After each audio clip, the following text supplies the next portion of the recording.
Hello दोस्तों, आज हम इस कहानी का तीसरा भाग सुनेंगे। 6 साल बाद मिला अपना प्यार, भाग 3। समीर जमीन पर गिर चुका था। उसके हाथ में खून से लिखा सिर्फ एक शब्द था, लॉकर। अस्पताल पहुंचने से पहले ही समीर की मौत हो गई।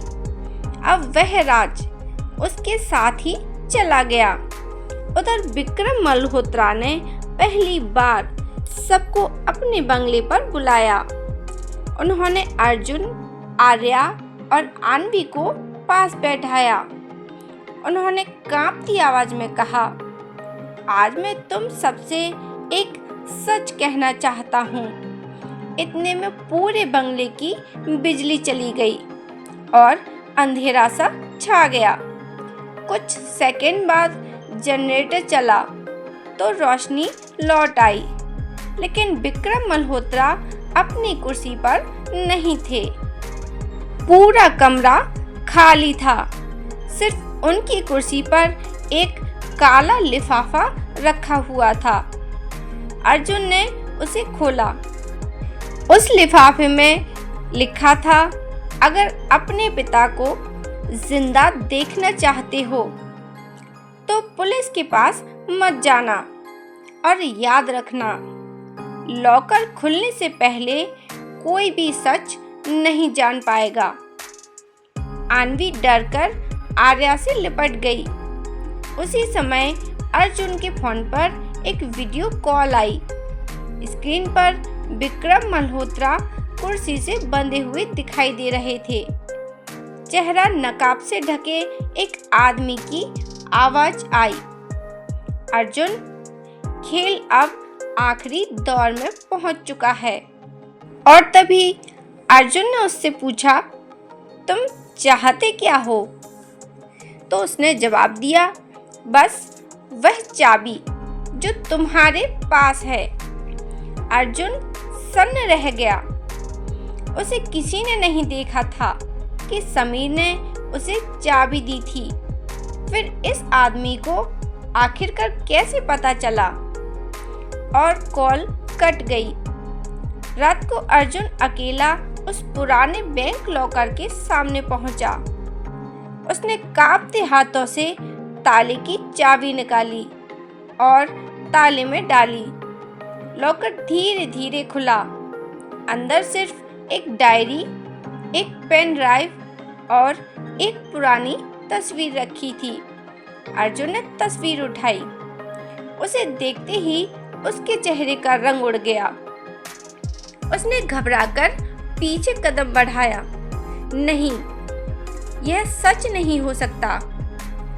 उसी समय पीछे से किसी ने कहा, अब तुम्हें पता चल गया कि असली कहानी कहां से शुरू हुई थी। अर्जुन पलटा, लेकिन सामने खड़ा व्यक्ति अंधेरे में था।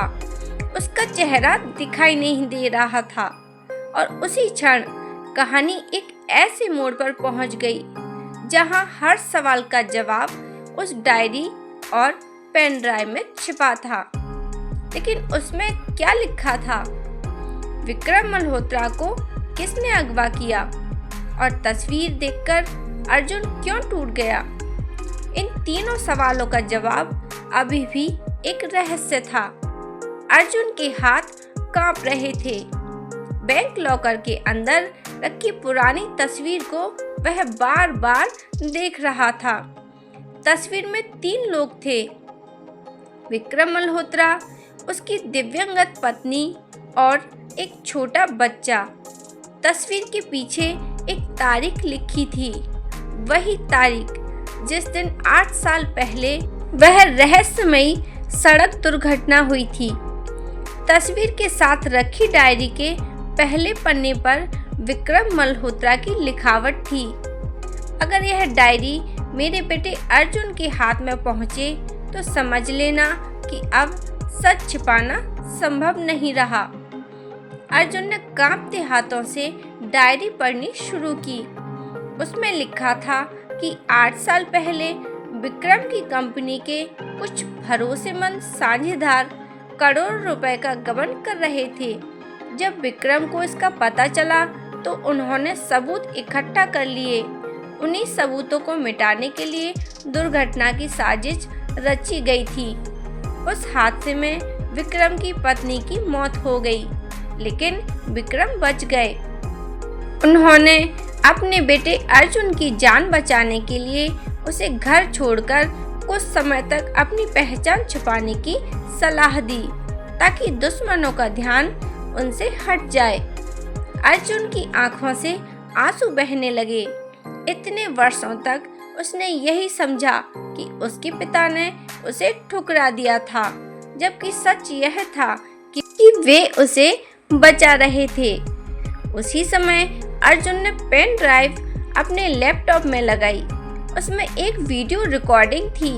वीडियो में विक्रम मल्होत्रा साफ साफ कह रहे थे, अगर मेरे साथ कुछ भी होता है तो उसका जिम्मेदार राघव सिंघानिया और उसके साथी होंगे। मैंने उनके सभी अपराधों के सबूत पेन ड्राइव में सुरक्षित रख दिए हैं। अब सब कुछ साफ हो चुका था। इसी बीच अर्जुन के फोन पर फिर वीडियो कॉल आई। इस बार राघव सिंघानिया बिना नकाब के सामने था। वह हंसते हुए बोला, आखिर तुम सच तक पहुंच ही गए, लेकिन अब बहुत देर हो चुकी है। तुम्हारे पिता मेरे कब्जे में हैं। अगर तुम उन्हें जिंदा देखना चाहते हो तो अकेले पुराने गोदाम में आ जाओ। अर्जुन ने पुलिस को बिना बताए वहां जाने का फैसला किया, लेकिन आर्या ने इस बार उसे अकेले नहीं जाने दिया। उसने चुपचाप पुलिस को सारी जानकारी दे दी। रात के अंधेरे में पुराना गोदाम सुनसान पड़ा था। भीतर विक्रम मल्होत्रा कुर्सी से बंधे थे। राघव और उसके आदमी हथियारों के साथ खड़े थे। सबूत दे दो, राघव गर्जा। अर्जुन ने पेन ड्राइव हवा में उठाई। पहले मेरे पिता को छोड़ो। राघव ने जैसे ही विक्रम को धक्का दिया, उसी पल चारों ओर से पुलिस ने गोदाम को घेर लिया। कोई भागेगा नहीं, पुलिस अधिकारी की आवाज गूंजी। राघव भागने लगा, लेकिन अर्जुन ने उसका रास्ता रोक लिया। दोनों के बीच हाथापाई शुरू हो गई। कुछ ही क्षणों बाद पुलिस ने राघव और उसके सभी साथियों को गिरफ्तार कर लिया। विक्रम आजाद हो चुके थे।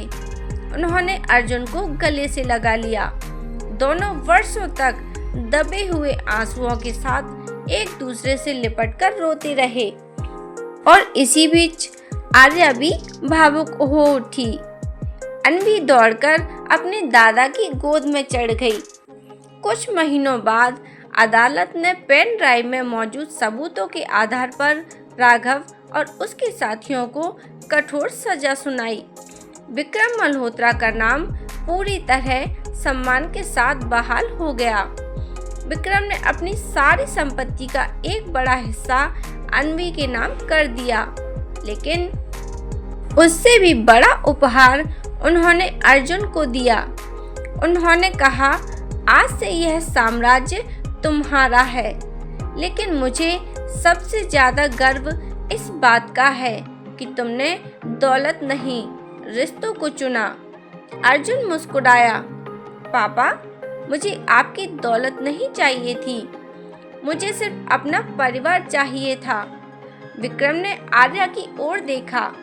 बेटी, तुमने अकेले मेरी नातिन को पालकर साबित कर दिया कि असली दौलत इंसान का चरित्र होता है। आज से तुम सिर्फ मेरी बहू नहीं, मेरी बेटी भी हो। कुछ दिनों बाद उसी होटल में जहां पहली बार दादा और नातिन मिले थे, इस बार पूरे परिवार का भव्य समारोह आयोजित हुआ। मंच पर अर्जुन, आर्या, अन्वी और विक्रम एक साथ खड़े थे। अन्वी ने माइक उठाकर मुस्कुराते हुए कहा, मम्मा कहती है कि सच्चा परिवार वह होता है जो मुश्किल समय में भी एक दूसरे का हाथ नहीं छोड़ता। पूरा हॉल तालियों से गूंज उठा। लेकिन जब सब लोग समारोह से बाहर निकल रहे थे, तभी एक काला सूट पहने अजनबी दूर खड़ी कार से पूरे परिवार की एक तस्वीर खींची। उसने धीरे से फोन पर कहा, राघव हार गया, लेकिन खेल अभी खत्म नहीं हुआ। कार अंधेरे में गायब हो गई। परिवार को इस बात का जरा भी अंदाजा नहीं था कि उनकी नई खुशियों पर किसी अनजान व्यक्ति की नज़र पड़ चुकी है और यहीं से एक नई कहानी की शुरुआत होने वाली थी। तो दोस्तों, इस कहानी में यहीं तक। आगे की कहानी अगली वीडियो में सुनाएंगे।